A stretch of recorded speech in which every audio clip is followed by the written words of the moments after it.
안녕하십니까? 최현일 교수의 부동산 전망 시간입니다. 오늘은 최근 사회적 문제가 되고 있는 깡통 전세 예방법에 대해서 한번 설명을 해 보도록 하겠습니다. 먼저 첫 번째로 깡통 전세란 무엇인가에 대한 설명입니다. 자, 깡통 전세라고 하는 것은 집값 대비 전세 가격 비율이 80%를 넘어서 입주한 세입자가 퇴거 시에 전세 가격이 하락하면서 전세 보증금을 돌려받지 못하는 현상을 말합니다. 지난해까지 급등하던 매매 가격과 전세 가격이 동반 하락하면서 최근 깡통 전세가 사회 문제가 되고 있습니다. 자, 이 깡통 전세 문제는 부동산 하락기에 집중적으로 나타나고 있으며 특히 신축 빌라 분양 과정에서 많이 발생하고 있기 때문에 특히 조심해야 됩니다. 자, 두 번째는 깡통 전세 예방법입니다. 크게 한 세 가지 예방법이 있는데 먼저 첫 번째는 전세가율이 80% 넘는 전세 물건은 계약하지 말아야 됩니다. 이 깡통 전세는 부동산 가격 하락기에 어김없이 반복해서 나타나는 현상입니다. 따라서 전세 가격이 급등하는 시기에 전세 보증금을 매매 가격 대비 80% 이상 올려주면서 계약을 해서는 안 된다는 점 명심하시기 바랍니다.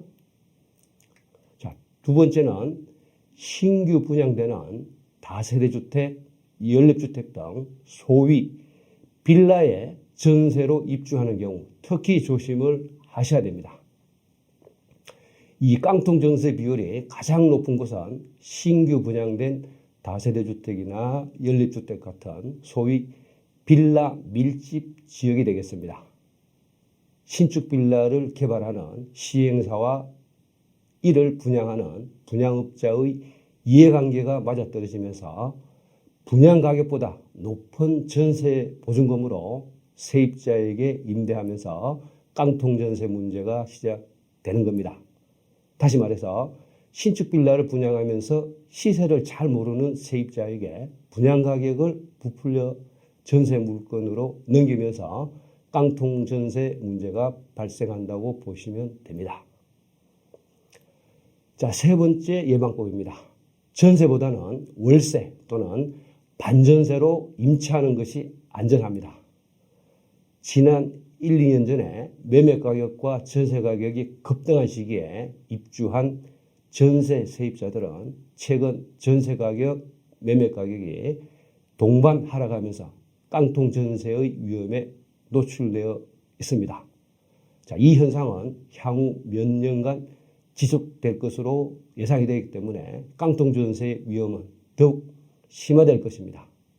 따라서 리스크가 많은 전세 계약을 통한 입주보다는 월세 계약으로 입주하는 것이 안전합니다.